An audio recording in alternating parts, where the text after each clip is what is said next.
My name is Patricia Schultz, and I'm the author of 1,000 Places to See Before You Die. Now, my earliest memory ever was when I was 4 years old, and we were going to the Jersey Shore.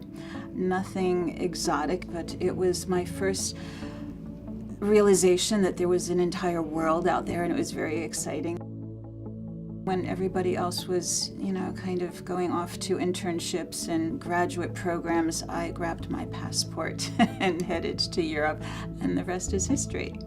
I gathered the courage and took my first trip to Japan. Going deep into Asia, as I saw it, was intimidating to me. I was in this huge, massive, sprawling, overwhelming city like Tokyo. I remember my first venture down into the subway, and there's this massive color-coded map on the wall. I thought, well, this can either be a remarkable experience or a nightmare.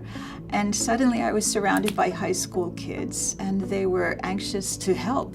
Just the exchange between people was my takeaway memory, and always will be. Tokyo amazes me that it's one of the friendliest and one of the safest cities.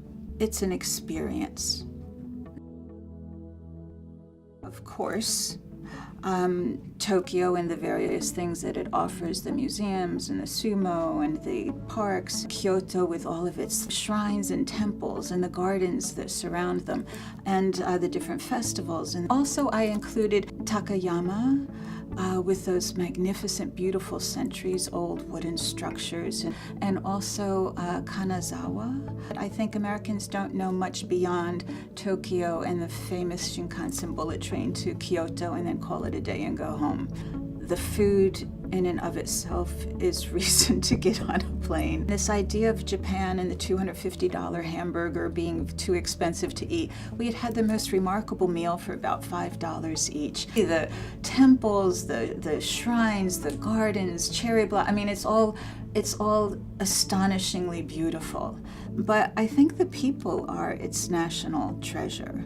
At the end of the day, what I keep thinking about were all of these little vignettes that, I've mentioned that will stay in my mind, until I'm 100 years old.